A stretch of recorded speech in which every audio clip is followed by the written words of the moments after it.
अस्सलामुअलैकुम। सितारों के सफ़र पर खुश आमदीद। आसमान के मनाजिर हमेशा इंसान के लिए हैरानकुन और पुरस्रार रहे हैं। इसी तरह एक मंज़र 7 सितंबर 2025 पाकिस्तान टाइम के मुताबिक रात को 10:30 बजे यानी इंडिया के 11 बजे के करीब चांद ग्रहण लगेगा। चांद ग्रहण उन्हीं मनाजिर में से एक ऐसा मनाजिर है जो वैदिक एस्ट्रोलॉजी में बहुत गहरी नज़र से देखा जाता है। यह सिर्फ चांद की रोशनी पर गिरती हुई ज़मीन की छाया नहीं, बल्कि इंसान के जहन, जज्बात और मुकम्मल समाजी ढांचे पर अपना रंग डालती है।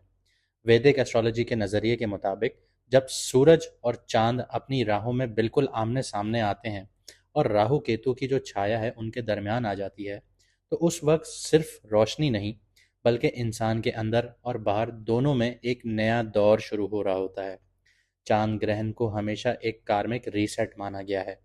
मतलब ये कि जो चीज़ें रुक गई हों, जो रिश्ते उलझ गए हों या जो सच छुप गया हो, ग्रहण उन सब चीज़ों को सामने लेकर आएगा। चांद हमारे मन, हमारी भावनाओं, हमारे जज्बात का मालिक है, क्योंकि अल्लाह ताला ने इसको बनाया ही ऐसे है। इसलिए चांद ग्रहण इंसान के दिल की गहराइयों तक असर करता है। लोग बेचैन होते हैं, पुराने जख्म दोबारा हिला देते हैं और सच्चाई का सामना करना पड़ता है। यह घड़ी उन लोगों के लिए मुश्किल होती है जो लोग पहले से ही ज़िंदगी के मुश्किल मोड़ पे खड़े होते हैं, जैसे रिश्तों में, नौकरी में, सियासत में, रूहानी सफ़र में। दुनिया के हवाले से देखें तो चांद ग्रहण हमेशा कलेक्टिव इमोशंस को हिलाता है। अक्सर ऐसे वक्त में कौमों के दरमियान तनाव देखने को मिलते हैं, हुक्मरानों पर दबाव देखने को मिलता है और सियासत में अचानक बदलाव देखने को मिलते हैं। पाकिस्तान जैसी सोसाइटी में जहां अवाम के जज्बात और सियासत के रंग भरे हुए होते हैं, तो ऐसे में चांद ग्रहण और भी गहरे असरात छोड़ रहा होता है। अवाम की आवाज़ बढ़ जाती है, लीडरशिप पे सवालात उठते हैं और कभी कभी कौमों के मूड में ऐसे जज्बात देखे जा रहे होते हैं जो आने वाले चंद सालों तक नतीजे देते रहते हैं। मगर ये असरात हमेशा मनफी नहीं होते। ग्रहण असल में तब्दीली का पैगाम है।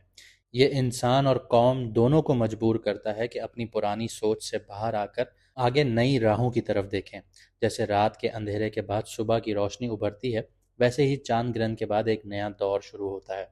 इस वक्त जो लोग अंदर से मजबूत हैं और जो लोग रूहानी तौर पे अपनी रूहों को अंदर से सरोशादाब रखते हैं, वो इस ग्रहण के बाद ज़्यादा तरक्की करते हैं।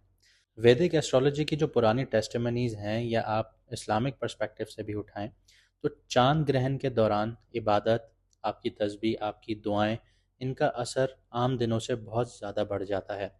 यह घड़ी एक दरवाज़ा है जहां इंसान अपने पुराने बोझ को गिराकर एक नए इरादे के साथ आगे बढ़ना शुरू करता है। इसलिए ग्रहण को खौफ का वक्त नहीं, बल्कि अपने आज और अपने कल को समझने का वक्त मानना चाहिए। तो अब हम शुरू करते हैं कि इस चांद ग्रहण का असर आपके बुर्ज, आपकी राशि पर कैसा होगा, कौन कौन सी चीज़ें यहाँ पे एक्टिवेट होंगी, हम इन सारी चीज़ों पर बात करेंगे। लेकिन अगर आपको आपका मून साइन नहीं पता, क्योंकि हमारी सारी वीडियोस मून साइन से होती हैं और मून साइन ही आपके ऊपर रूल करता है। आपके ऊपर सन साइन कभी भी रूल नहीं करता, आपके ऊपर मून साइन रूल करता है।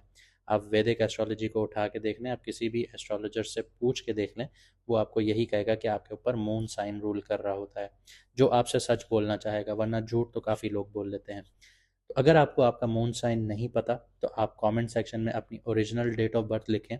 अगर आपको टाइम कंफर्म है तो टाइम भी लिख दीजिए। अगर टाइम का अंदाज़ा नहीं है तो सुबह, दोपहर, शाम, रात, इस तरह करके भी आप लिख सकते हैं। आपको आपका मून साइन बता दिया जाएगा। इसके अलावा अगर आपकी ज़िंदगी में मुश्किलात चल रही हैं, चाहे करियर को लेके, शादीशुदा ज़िंदगी को लेके, या शादी नहीं हो रही, या आपके घर के मामलात हैं, किसी भी हवाले से, प्रमोशंस, आपकी पोस्टिंग्स, जो भी मसले हैं आप लोगों के, आप लोग स्क्रीन पे दिया गया नंबर, उस पर व्हाट्सएप पर मैसेज करके अपॉइंटमेंट बुक करवा सकते हैं।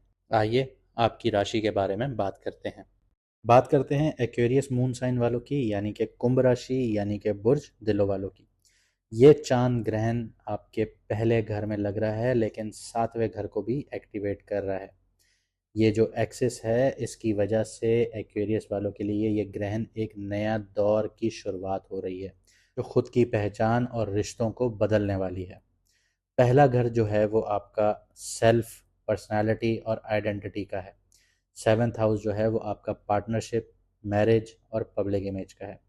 तो फर्स्ट हाउस में चांद ग्रहण लगने का मतलब ये है कि आपकी शनाख्त, आपका रोल और आपकी सोच पर गहरा असर आने वाला है। राहु की वजह से आप अपने जज्बात और आइडेंटिटी में कंफ्यूज्ड फील करेंगे इस चांद ग्रहण के टाइम पीरियड में। कभी आपको लगेगा कि आप सब कुछ कंट्रोल कर रहे हैं और कभी अपना ही चेहरा अजनबी लगने लगेगा।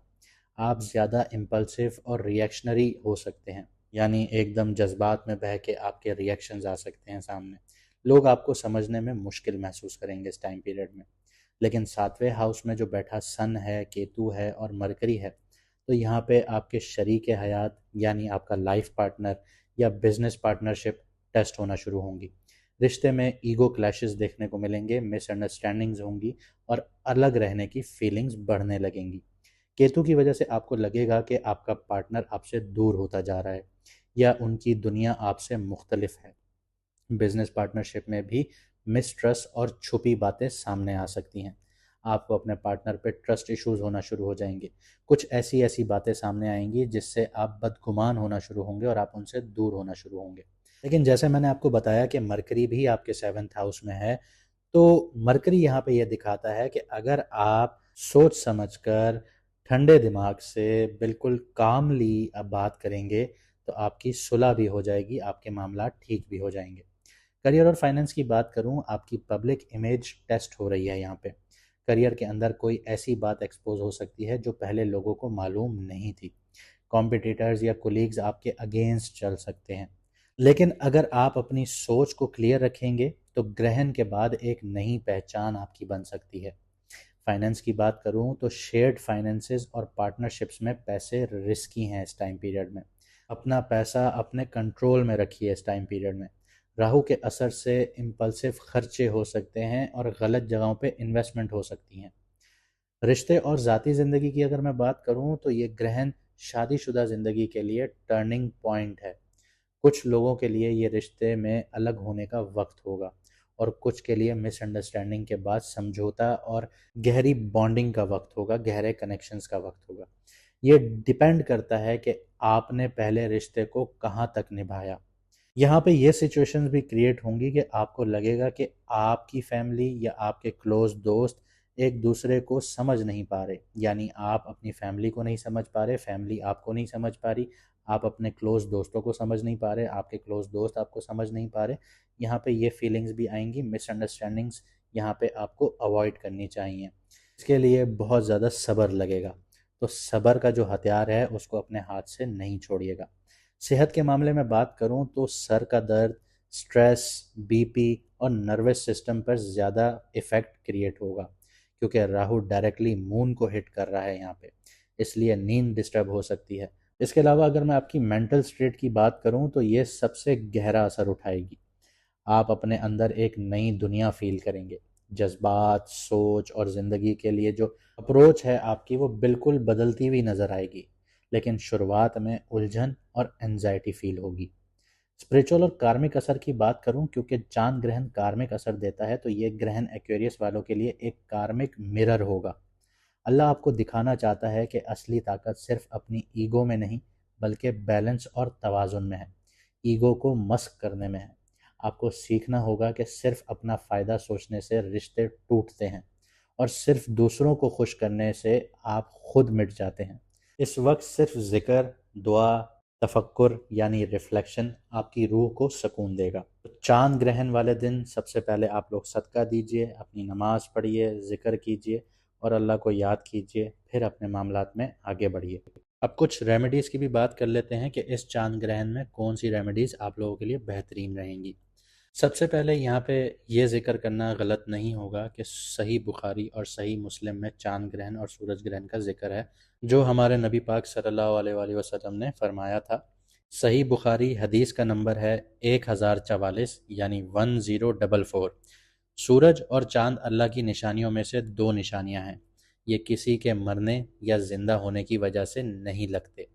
जब तुम इन्हें देखो तो अल्लाह को याद करो, दुआ करो, नमाज पढ़ो और सदका करो। यानी हमारे इस्लाम में सदकों की वैल्यू बहुत ज़्यादा है, जो हम लोग नहीं करते। करते भी हैं तो सिर्फ दिखावे के लिए। लेकिन आप लोग सदका करें, जितना करेंगे उतना अल्लाह पाक आप लोगों को नवाजेगा और मुसीबतों को टालेगा आपके लिए। सबसे पहले ग्रहण के दिन दाल, चावल, दूध या सफ़ेद कपड़ों का सदका या दान कीजिए, ये चाँद की पॉजिटिव एनर्जीज़ बनाता है आप लोगों के लिए। किसी माज़ूर इंसान को खाना खिलाइए, पानी पिलाइए, सबसे बेहतरीन रेमेडी है आप लोगों के लिए। इसके अलावा कुरान पाक की तिलावत कीजिए ग्रहण के वक्त और ग्रहण के बाद। सूरह यासीन, सूरह रहमान और सूरह कमर, इनका पढ़ना बहुत असरदार होता है। सूरह कमर चाँद से डायरेक्टली रिलेटेड है और इंसान के दिल को तसल्ली देती है। इस्तग़फ़ार का ज़िक्र रखिए। ग्रहण का असल असर जज़्बात और ज़हन पर होता है।